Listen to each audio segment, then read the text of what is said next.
ਸਰਕਾਰੀ ਰਜਿੰਦਰਾ ਕਾਲਜ ਬਠਿੰਡਾ ਦੇ BA ਭਾਗ ਪਹਿਲਾ ਪੰਜਾਬੀ ਲਾਜ਼ਮੀ ਦੇ ਵਿਦਿਆਰਥੀਓ, ਤੁਹਾਡੇ ਪਾਠਕ੍ਰਮ ਦੇ ਵਿੱਚ ਸ਼ਾਮਲ ਕੀਤੀ ਗਈ ਪਾਠ ਪੁਸਤਕ ਸੂਰਜ ਮੰਦਰ ਦੀਆਂ ਪੌੜੀਆਂ, ਜਿਸ ਦੇ ਲੇਖਕ ਡਾਕਟਰ ਸੁਰਜੀਤ ਪਾਤਰ ਹਨ। ਇਸ ਪਾਠ ਪੁਸਤਕ ਦੇ ਵਿੱਚੋਂ ਆਪਾਂ ਅਗਲੇ ਕਾਂਡ ਦੀ ਗੱਲ ਕਰਦੇ ਹਾਂ। ਲੇਖਕ ਨੇ ਆਪਣੀ ਇਸ ਪਾਠ ਪੁਸਤਕ ਨੂੰ ਵੱਖ-ਵੱਖ ਕਾਂਡਾਂ ਦੇ ਵਿੱਚ ਵੰਡਿਆ ਹੋਇਆ, ਵੱਖ-ਵੱਖ ਨਿਬੰਧ ਲਿਖੇ ਉਹਨਾਂ ਨੇ ਇਸ ਪਾਠ ਪੁਸਤਕ ਦੇ ਵਿੱਚ। ਔਰ ਬਹੁਤ ਸਾਰੇ ਜਿਹੜੇ ਪੰਜਾਬੀ ਲੇਖਕ ਹੈ, ਨਾਮਵਰ ਸ਼ਖਸੀਅਤਾਂ, ਉਹਨਾਂ ਦੇ ਬਾਰੇ ਲੇਖਕ ਨੇ ਇਸ ਪਾਠ ਪੁਸਤਕ ਦੇ ਵਿੱਚ ਗੱਲ ਕੀਤੀ ਹੈ। ਅੱਜ ਆਪਾਂ ਗੱਲ ਕਰਾਂਗੇ ਅਮਰਜੀਤ ਗਰੇਵਾਲ ਬਾਰੇ। ਉਹਨਾਂ ਦੇ ਲਿਖੇ ਹੋਏ ਲੇਖ ਬੇਚੈਨ ਸੁਪਨ ਸਾਜ਼ ਅਮਰਜੀਤ ਗਰੇਵਾਲ। ਵਿਦਿਆਰਥੀਓ, ਲੇਖਕ ਦੀ ਕਹੀ ਹੋਈ ਗੱਲ, ਲੇਖਕ ਦੀ ਲਿਖੀ ਹੋਈ ਗੱਲ ਨੂੰ ਪਹਿਲਾਂ ਆਪਾਂ ਪੜ੍ਹ ਲਈਏ, ਫਿਰ ਆਪਾਂ ਇਹਦੇ ਬਾਰੇ ਗੱਲ ਕਰ ਰਹੇ ਹਾਂ। ਜਿੱਥੇ ਅਮਰਜੀਤ ਹੋਵੇਗਾ ਉੱਥੇ ਹੀ ਕੋਈ ਸੁਪਨਾ ਜਨਮ ਲੈ ਰਿਹਾ ਹੋਵੇਗਾ। ਵਿਦਿਆਰਥੀਓ, ਕਹਿੰਦਾ ਮੇਰਾ ਦੋਸਤ ਹੈ ਜਿਹੜਾ ਅਮਰਜੀਤ ਗਰੇਵਾਲ, ਉਹ ਜਿੱਥੇ ਵੀ ਹਾਜ਼ਰ ਹੁੰਦਾ ਹੈ ਕਿਸੇ ਨਾ ਕਿਸੇ ਕੰਮ ਦੀ ਗੱਲ ਕਰ ਰਿਹਾ ਹੁੰਦਾ ਹੈ, ਕਿਸੇ ਸੁਪਨੇ ਦੀ ਗੱਲ ਕਰ ਰਿਹਾ ਹੁੰਦਾ ਹੈ। ਕੋਈ ਮਨ ਦੇ ਵਿੱਚ ਉਹਦੇ ਇੱਛਾ ਸ਼ਕਤੀ ਹੁੰਦੀ ਹੈ ਜਿਹਨੂੰ ਪੂਰਾ ਕਰਨ ਦਾ ਉਹ ਆਪਣਾ ਪ੍ਰੋਗਰਾਮ ਬਣਾ ਰਿਹਾ ਹੁੰਦਾ ਹੈ। ਕੋਈ ਤਿੱਖੀ ਬਹਿਸ ਹੋ ਰਹੀ ਹੋਵੇਗੀ, ਕੋਈ ਦਿਨ ਡਿਜ਼ਾਈਨ ਹੋ ਰਿਹਾ ਹੋਵੇਗਾ, ਕੋਈ ਸਕੀਮ ਬਣ ਰਹੀ ਹੋਵੇਗੀ, ਕਿਸੇ ਸੈਮੀਨਾਰ ਦੀ, ਕੋਈ ਕਿਤਾਬ ਛਾਪਣ ਦੀ, ਪਹਾੜਾਂ ਤੇ ਜਾਣ ਦੀ, ਕੋਈ ਲਹਿਰ ਚਲਾਉਣ ਦੀ, ਕੋਈ ਪਰਚਾ ਕੱਢਣ ਦੀ, ਕੋਈ ਸੰਸਥਾ ਉਸਾਰਨ ਦੀ। ਕਹਿੰਦਾ ਇਸ ਤਰ੍ਹਾਂ ਦੀ ਇਹਨਾਂ ਦੇ ਵਿੱਚੋਂ ਕੋਈ ਵੀ ਇੱਕ ਵਿਸ਼ਾ ਹੋਊਗਾ ਜਿਸ ਦੇ ਬਾਰੇ ਅਮਰਜੀਤ ਸੋਚ ਰਿਹਾ ਹੋਊਗਾ ਅਤੇ ਆਪਣੇ ਇਸ ਸੁਪਨੇ ਨੂੰ ਪੂਰਾ ਕਰਨ ਦੇ ਲਈ ਉਹ ਮਿਹਨਤ ਕਰ ਰਿਹਾ ਹੋਊਗਾ। ਉਹ ਆਉਂਦਾ ਹੈ ਤਾਂ ਖੜੋਤੀਆਂ ਘੜੀਆਂ ਚੱਲਣ ਲੱਗ ਪੈਂਦੀਆਂ ਨੇ, ਬਰਫ਼ ਪਿਘਲ ਕੇ ਵਗਣ ਲੱਗਦੀ ਹੈ, ਕਹਿ ਕੇ ਲੱਗਣ ਲੱਗਦੇ ਆ। ਕਹਿ ਕੇ ਹੁੰਦਾ ਹੈ ਹਾਸੀ ਮਜ਼ਾਕ, ਠੱਠਾ, ਉੱਚੀ ਉੱਚੀ ਹੱਸਣਾ। ਤਸਮੇ ਵੱਜਣ ਲੱਗਦੇ ਨੇ, ਦੋਸਤਾਂ ਦਾ ਜਮੂਦ ਟੁੱਟਦਾ ਹੈ, ਬਲੈਕ ਐਂਡ ਵਾਈਟ ਦਿਨ ਬਹੁਤ ਰੰਗਾ ਹੋ ਜਾਂਦਾ ਹੈ ਉਹਦੀ ਹਾਜ਼ਰੀ ਦੇ ਨਾਲ। ਪਰ ਜੇ ਤੁਸੀਂ ਆਪਣੇ ਵਿੱਤ ਵਿੱਚ ਰਹਿ ਕੇ ਕੋਈ ਛੋਟਾ ਜਿਹਾ ਸਾਦਾ ਜਿਹਾ ਪ੍ਰੋਗਰਾਮ ਕਰਨਾ ਚਾਹੁੰਦੇ ਹੋ ਤਾਂ ਉਸ ਨਾਲ ਸੋਚ ਸਮਝ ਕੇ ਗੱਲ ਕਰਨੀ। ਉਹ ਉਸ ਪ੍ਰੋਗਰਾਮ ਵਿੱਚ ਹਵਾ ਭਰ ਕੇ ਉਸ ਨੂੰ ਇੰਨਾ ਫੈਲਾ ਦੇਵੇਗਾ ਕਿ ਜਾਂ ਤਾਂ ਉਹ ਬਹੁਤ ਸ਼ਾਨਦਾਰ ਹੋ ਜਾਵੇਗਾ ਜਾਂ ਤੁਹਾਡੇ ਵਿੱਤ ਤੋਂ ਬਾਹਰ ਹੋ ਕੇ ਫਟ ਜਾਵੇਗਾ।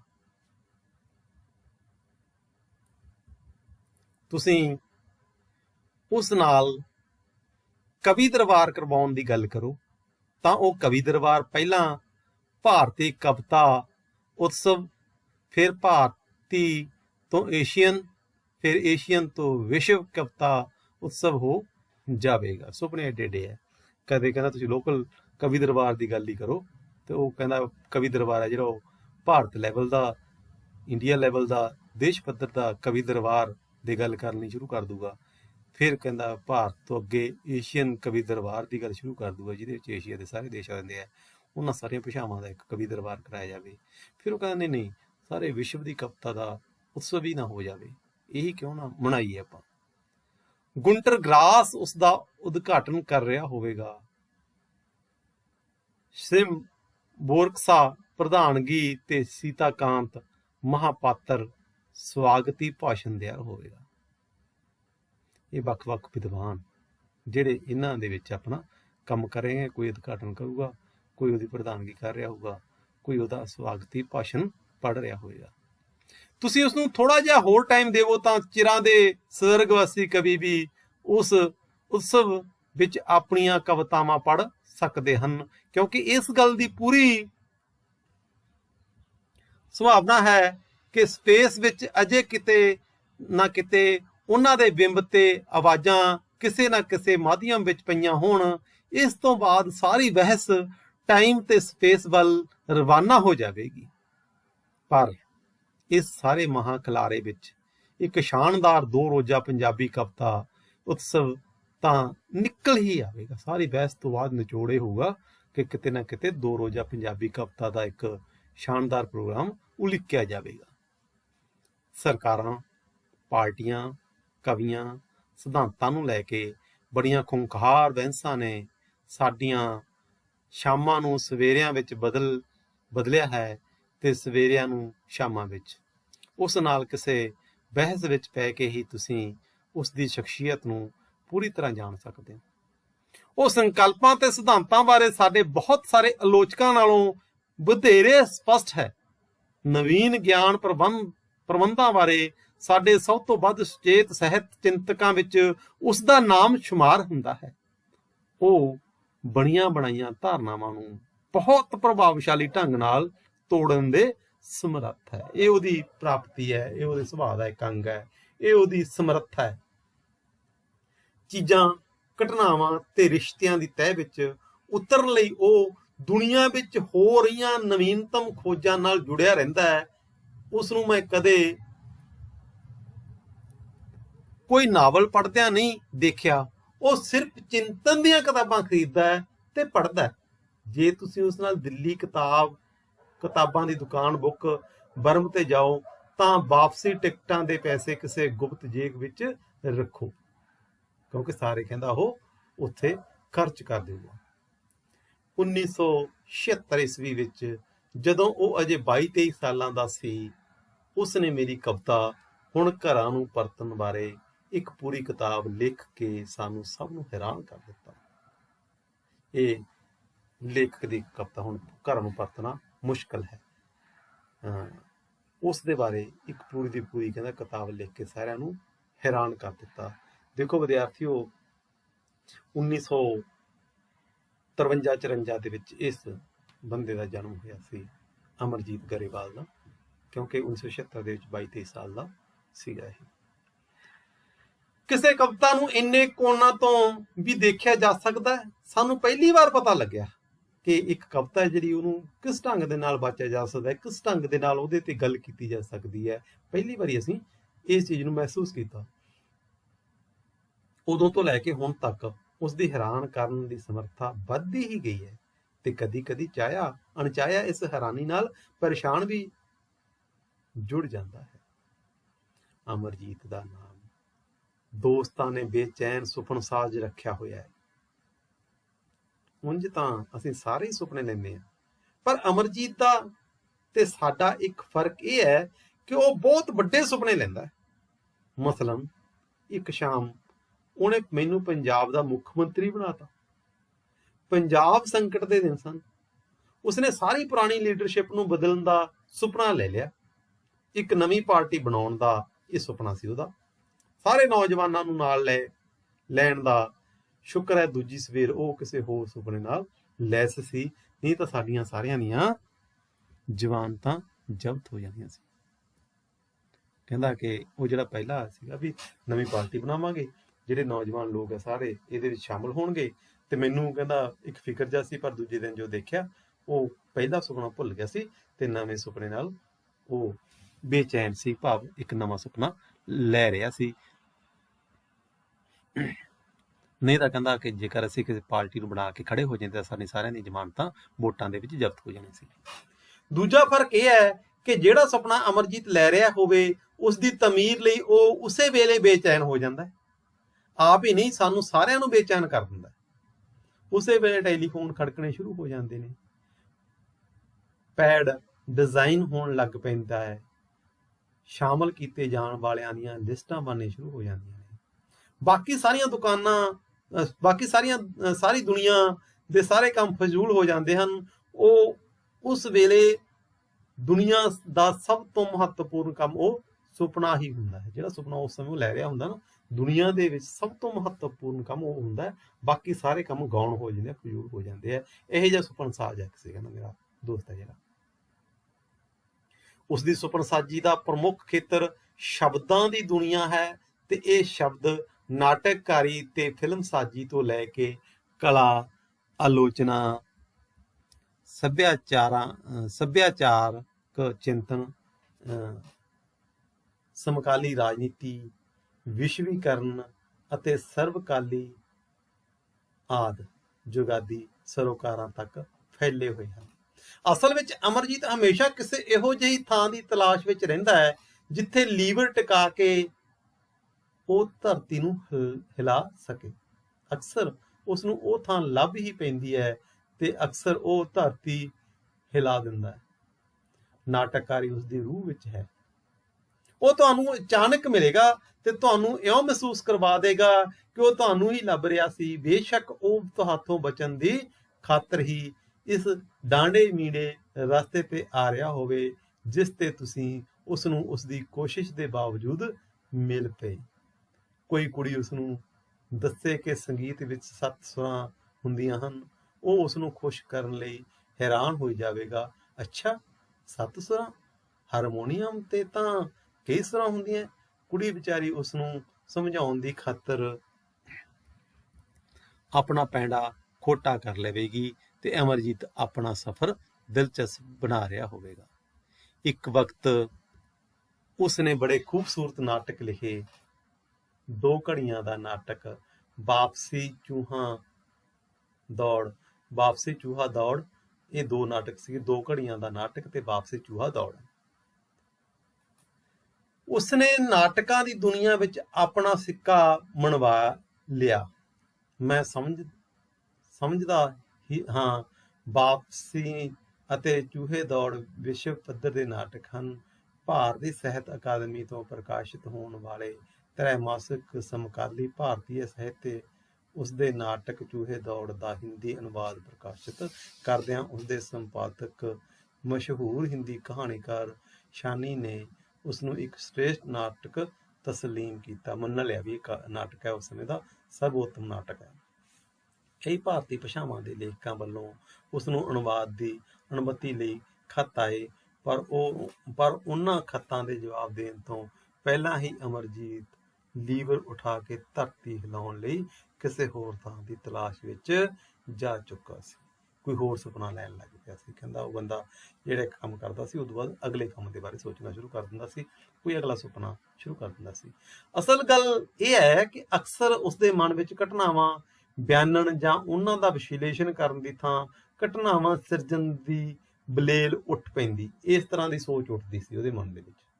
ਅਮਰਜੀਤ ਉਸ ਥਾਂ ਹੋਣਾ ਚਾਹੁੰਦਾ ਜਿੱਥੇ ਘਟਨਾਵਾਂ ਬਣਦੀਆਂ ਹਨ, ਜਿੱਥੇ ਸੁਪਨੇ ਸਾਕਾਰ ਕਰਨ ਲਈ ਸ਼ਕਤੀ, ਪੈਸਾ ਤੇ ਫੈਸਲੇ ਲੈਣ ਦੀ ਤਾਕਤ ਹੁੰਦੀ ਹੈ।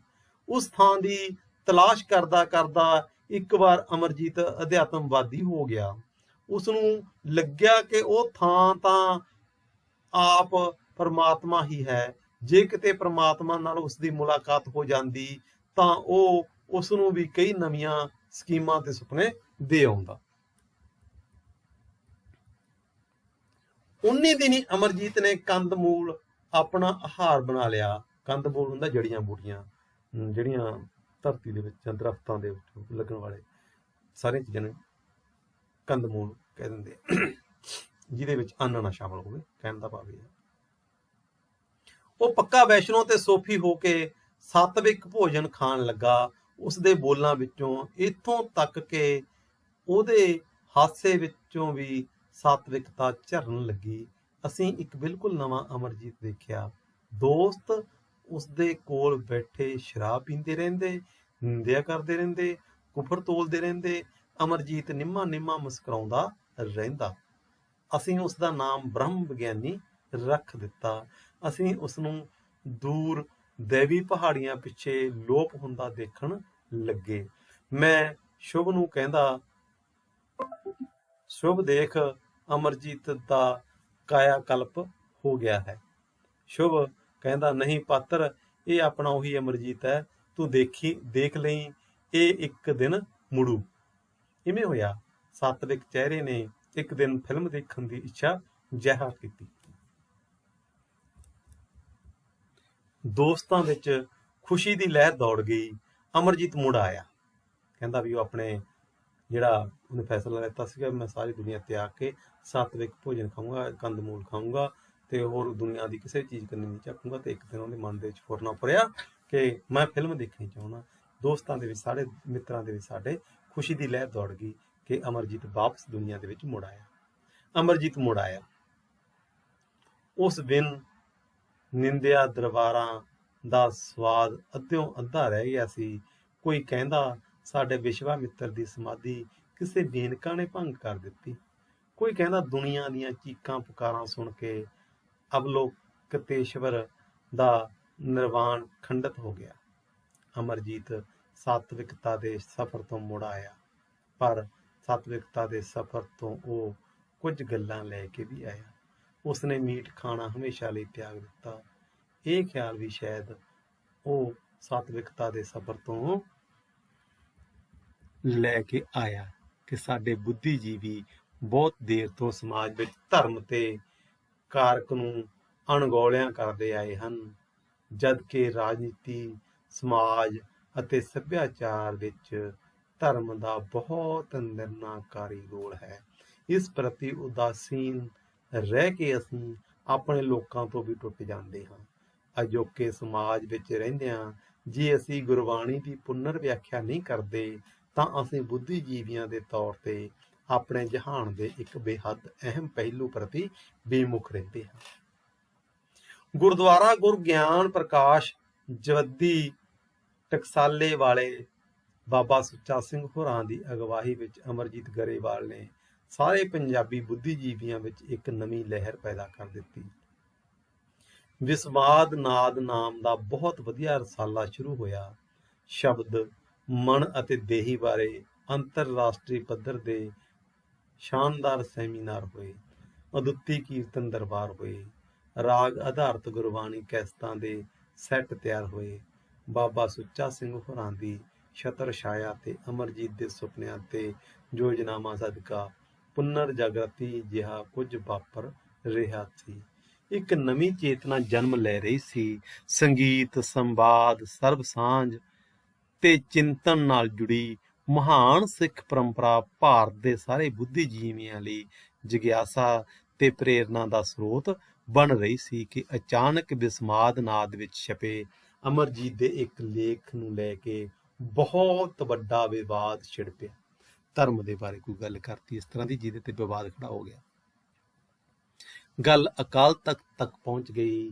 ਉਸ ਵਿਵਾਦ ਵਿੱਚੋਂ ਬੜੀ ਤਪਸ਼, ਬੜਾ ਸੇਕ ਪੈਦਾ ਹੋਇਆ, ਪਰ ਸਾਰੀਆਂ ਧਿਰਾਂ ਲਈ ਰੌਸ਼ਨੀ ਵੀ ਪੈਦਾ ਹੋਈ। NZCC, ਵਿਸਮਾਦ ਨਾਦ, ਅੱਜ ਦੀ ਆਵਾਜ਼, ਪੰਜ ਦਰਿਆ, PTU, ਅਮਰਜੀਤ ਕਿਤੇ ਵੀ ਰਿਹਾ, ਉਸ ਦੀ ਮੌਜੂਦਗੀ ਹਮੇਸ਼ਾ ਜ਼ਰਖੇਜ਼ ਤੇ ਹਕਾਮਾ ਖੇਜ਼ ਰਹੀ। ਜ਼ਰਖੇਜ਼ ਹੁੰਦਾ ਉਪਜਾਊ ਭੂਮੀ ਨੂੰ ਜ਼ਰਖੇਜ਼ ਕਿਹਾ ਜਾਂਦਾ ਹੈ, ਪਰ ਇੱਥੇ ਭਾਵ ਹੈ ਕਿ ਵਿਚਾਰਾਂ ਦੀ ਨਵੀਨਤਾ, ਵਿਚਾਰਾਂ ਦੀ ਉਪਜ। ਹੰਗਾਮਾ ਖੇਜ਼ ਜਦੋਂ ਵਿਚਾਰ ਦਿੰਦਾ ਉਹਦੇ ਤੇ ਬਹੁਤ ਸਾਰੀ ਬਹਿਸ ਹੁੰਦੀ ਹੈ, ਹੰਗਾਮਾ ਵੀ ਪੈਦਾ ਹੁੰਦਾ ਹੈ। ਉਹ ਜੋ ਕੁਝ ਲਿਖਦਾ ਹੈ ਉਸ ਨਾਲ ਸੋਚਾਂ ਵਿੱਚ ਹਲਚਲ ਪੈਦਾ ਹੁੰਦੀ ਹੈ, ਬਹਿਸ ਛਿੜਦੀ ਹੈ, ਸੰਵਾਦ ਤੁਰਦਾ ਹੈ, ਵਿਵਾਦ ਉੱਠਦਾ ਹੈ, ਨਵੇਂ ਖਿਆਲ ਪੈਦਾ ਹੁੰਦੇ ਨੇ, ਖੜੋਤ ਪਾਣੀਆਂ ਵਿੱਚ ਰਵਾਨੀ ਪੈਦਾ ਹੁੰਦੀ ਹੈ। ਕਈ ਵਾਰ ਮੈਂ ਆਪਣੇ ਆਪ ਨੂੰ ਉਸਦੀ ਰਾਜਨੀਤੀ, ਉਸਦੇ ਵਿਚਾਰਾਂ, ਉਸਦੇ ਵਿਵਹਾਰ ਦੇ ਖਿਲਾਫ ਖੜਾ ਮਹਿਸੂਸ ਕੀਤਾ ਹੈ। ਅਨੇਕ ਖੁੰਖਾਰ ਬਹਿਸਾਂ ਅਤੇ ਕੁੜਤਨਾਂ ਵਿੱਚੋਂ ਅਸੀਂ ਲੰਘੇ ਹਾਂ। ਅਨੇਕ ਵਾਰ ਦਿਲ ਹੀ ਦਿਲ ਵਿੱਚ ਇਹ ਵੀ ਫੈਸਲੇ ਹੋਏ ਕਿ ਹੁਣ ਮੁੜ ਕੇ ਨਹੀਂ ਬੋਲਣਾ।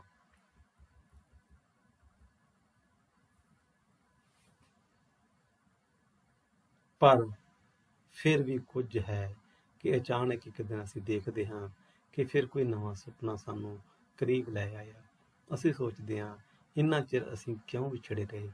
ਫਿਰ ਖੜੀਆਂ ਘੜੀਆਂ ਚੱਲਣ ਲੱਗਦੀਆਂ ਹਨ, ਬਰਫ਼ ਪਿਘਲਣ ਲੱਗਦੀ ਹੈ, ਕਹਿਕੇ ਲੱਗਣ ਲੱਗਦੇ ਨੇ, ਤਸਮੇ ਵੱਜਣ ਲੱਗਦੇ ਨੇ, ਦੋਸਤਾਂ ਦਾ ਜਮੋਤ ਟੁੱਟਦਾ ਹੈ, ਬਲੈਕ ਐਂਡ ਵਾਈਟ ਦਿਨ ਬਹੁਤ ਰੰਗਾ ਹੋ ਜਾਂਦਾ। ਸੋ ਵਿਦਿਆਰਥੀਓ, ਇਸ ਤਰ੍ਹਾਂ ਦੇ ਨਾਲ ਲੇਖਕ ਨੇ, ਸਾਹਿਤਕਾਰ ਅਮਰਜੀਤ ਦੇ ਬਾਰੇ, ਉਹਦੇ ਸੁਪਨਿਆਂ ਬਾਰੇ ਲੇਖਕ ਬਹੁਤ ਕੁਛ ਨਵੀਆਂ ਗੱਲਾਂ ਦੱਸਦਾ ਹੈ।